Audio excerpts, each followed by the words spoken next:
fourscore and 7 years ago, our fathers brought forth upon this continent a new nation, conceived in liberty and dedicated to the proposition that all men are created equal. Now, we are engaged in a great civil war, testing whether that nation or any nation so conceived and so dedicated can long endure. We are met on a great battlefield of that war.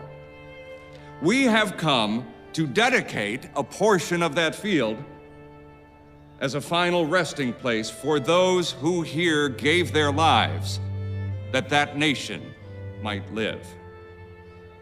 It is altogether fitting and proper that we should do this. But in a larger sense, we cannot dedicate, we cannot consecrate, we cannot hallow this ground. The brave men, living and dead, who struggled here have consecrated it far above our poor power to add or detract. The world will little note nor long remember what we say here,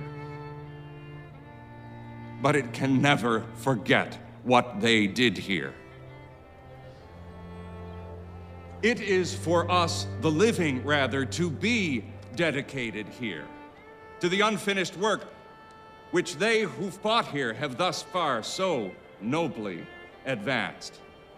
It is rather for us to be here dedicated to the great task remaining before us, that from these honored dead we take increased devotion to that cause for which they here gave the last full measure of devotion.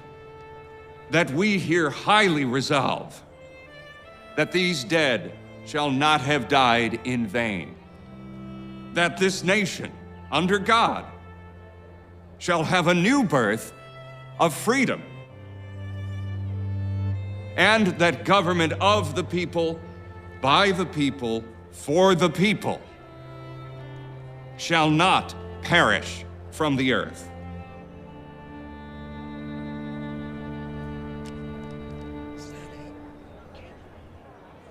It's far too short. You have nothing else to say?